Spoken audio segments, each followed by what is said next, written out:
শুরুতেই জানিয়ে দিব গুলশানে আওয়ামী লীগের ঝটিকা মিছিল। জানিয়ে দিব পরবর্তী প্রজন্মের জন্য সমৃদ্ধ ও টেকসই পৃথিবী রেখে দিতে হবে মন্তব্য ডক্টর মোহাম্মদ ইউনূসের।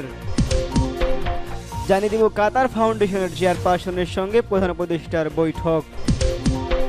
এদিকে সাবেক আইজিপি বেনজিরের বিরুদ্ধে ইন্টারপোলের রেড নোটিশ জারি। এবং সর্বশেষ থাকবে পোপ ফ্রান্সিসের মৃত্যুতে তারেক রহমানের শোক। শুনছিলেন সংবাদ শিরোনাম, এরপর থাকবে বিস্তারিত। শুরুতেই জানিয়ে দিব গুলশানে আওয়ামী লীগের ঝটিকা মিছিল। ঢাকা মহানগর উত্তর আওয়ামী লীগের উদ্যোগে গুলশানে ঝটিকা মিছিল বের করেছেন দলটির নেতাকর্মীরা। মঙ্গলবার 22 এপ্রিল সকালে রাজধানীর গুলশানে এই ঝটিকা মিছিল বের হয়। ঢাকা মহানগর উত্তর আওয়ামী লীগের সদস্য মোহাম্মদ আবুল কাশেমের নেতৃত্বে মিছিলটি অনুষ্ঠিত হয়।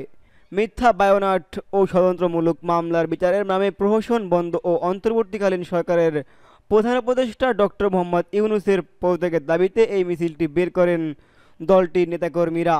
মিছিলটি স্লোগান দেওয়া হয়, লগি বৈঠা তৈরি করো, জঙ্গিবাদ মুক্ত বাংলাদেশ গড়ো, শেখ হাসিনা আসবে, বাংলাদেশ হাসবে, শেখ হাসিনা বীরের বেশে আসবেন ফিরে বাংলাদেশে, এমন বিভিন্ন রকমের স্লোগান দিতে থাকেন তারা। গত 20 এপ্রিল রাজধানীর ডেমরা মিরপুরে ঝটিকা মিছিল করেন দলটির নেতাকর্মীরা। জানিয়ে দিব পরবর্তী প্রজন্মের জন্য সমৃদ্ধ ও টেকসই পৃথিবী রেখে দিতে হবে মন্তব্য ডক্টর মোহাম্মদ ইউনূসের। বিশ্ব এই মুহূর্তে বিভিন্ন সংকটের চাপে জর্জরিত উল্লেখ করে বাংলাদেশের অন্তর্বর্তীকালীন সরকারের প্রধান উপদেষ্টা প্রফেসর ডক্টর মোহাম্মদ ইউনূস তিনি বলেছেন, আমাদের পরবর্তী প্রজন্মের জন্য সমৃদ্ধ, স্থিতিস্থাপক, সবুজ এবং টেকসই পৃথিবী রেখে দিতে হবে, যেটি জ্ঞান, উদ্ভাবন এবং প্রযুক্তির সংমিশ্রণে গঠিত হবে এবং ভবিষ্যতের জন্য সর্বজনীন স্থায়িত্ব নিশ্চিত করবে। মঙ্গলবার 22 এপ্রিল কাতারের দোহায় অনুষ্ঠিত আর্থনা শীর্ষ সম্মেলনে দেয়া বক্তব্যে এমন মন্তব্য করেন প্রধান উপদেষ্টা। তিনি বলেন, আজকে তরুণদের যারা এই গ্রহের উত্তরাধিকারী হবে, আমাদের তাদের পেছনে ফেলে আসা উচিত নয়। আমি নিজেও জনগণের অন্তর্ভুক্তি এবং ক্ষমতায়নের জন্য যুব সমাজের মধ্যে নাগরিক জাগরণের রূপান্তরমূলক শক্তি দেখেছি। এর আগে কাতার পৌঁছালে প্রফেসর মোহাম্মদ ইউনূসকে লাল গালিচায় সংবর্ধনা দেওয়া হয়। কাতারে সরকারের প্রোটোকল প্রধান ও রাষ্ট্রদূত ইব্রাহিম ফারুক তাকে আনুষ্ঠানিকভাবে স্বাগত জানান। প্রধান উপদেষ্টার প্রেস উইং জানায়, কাতারের আমির Sheikh Tamim bin Hamad Al থানির আমন্ত্রণে অধ্যাপক ইউনূস এই সফরে গেছেন। সামিটে অংশগ্রহণ ছাড়াও কাতারের আমিরের সঙ্গে তার এক গুরুত্বপূর্ণ বৈঠকের সম্ভাবনা রয়েছে। জানিয়ে দিব কাতার ফাউন্ডেশনের চেয়ারপারসনের সঙ্গে প্রধান উপদেষ্টার বৈঠক। প্রধান উপদেষ্টা অধ্যাপক মোহাম্মদ ইউনূস কাতারে আমিরের মা এবং কাতার ফাউন্ডেশন চেয়ারপারসন শেখ মৌদা বিনতে নাসেরের সঙ্গে বৈঠক করেছেন। মঙ্গলবার 22 এপ্রিল কাতারের দোহায় অর্থনা শীর্ষ সম্মেলনে ফাঁকে এই বৈঠক অনুষ্ঠিত হয়। প্রধান উপদেষ্টার প্রেস উইং একটি বার্তায় বিষয়টি জানিয়েছেন। এর আগে সোমবার কাতারে স্থানীয় সময় রাত 9টা 40 বাংলাদেশ বিমানের একটি ফ্লাইটে তিনি দোহায় পৌঁছান। হামাদ আন্তর্জাতিক বিমানবন্দরের প্রধান উপদেষ্টাকে স্বাগত জানান কাতারের নিযুক্ত বাংলাদেশ রাষ্ট্রদূত মোহাম্মদ নজরুল ইসলাম। এবারে আর্থনা সম্মেলনের প্রতিপাদ্য নির্ধারণ করা হয়েছে, আমাদের উত্তরাধিকার গড়ে তোলা, স্থায়িত্ব, উদ্ভাবন ও ঐতিহ্যবাহী জ্ঞান। সম্মেলনে উপস্থাপনা, ইন্টারঅ্যাক্টিভ প্যানেল আলোচনা, কর্মশালা ও গোলটেবিল বৈঠকের মাধ্যমে বিভিন্ন বৈশ্বিক বিষয় নিয়ে মত বিনিময় হবে, এমনটি উল্লেখ করেন তারা। এদিকে সাবেক আইজিপি বেনজিরের বিরুদ্ধে ইন্টারপোলের রেড নোটিশ জারি।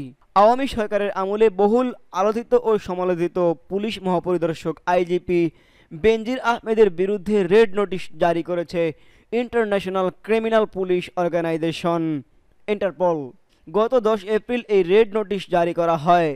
5ই আগস্ট ছাত্র জনতার আন্দোলনে দেশ থেকে পালানো সাবেক প্রধানমন্ত্রী শেখ হাসিনা ও আওয়ামী লীগের সাধারণ সম্পাদক ওবায়দুল কাদের সহ আরও 11 জনের বিরুদ্ধে বিষয়টি ইন্টারপোল আইনের পর্যালোচনাধীন করা হয়।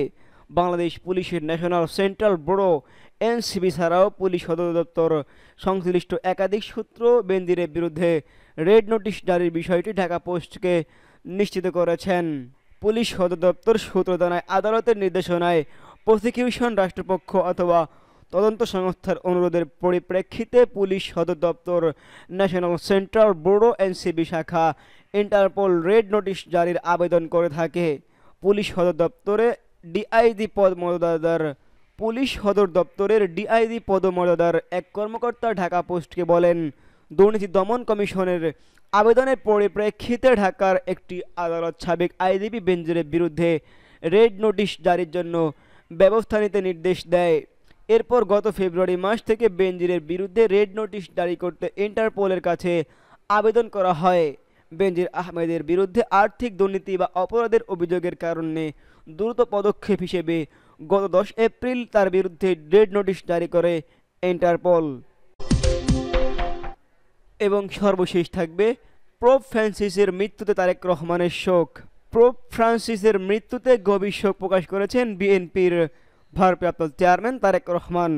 সোমবার 21 এপ্রিল সামাজিক যোগাযোগ মাধ্যম ফেসবুকে দেওয়া এক পোস্টে এমনটি প্রকাশ করেন তিনি।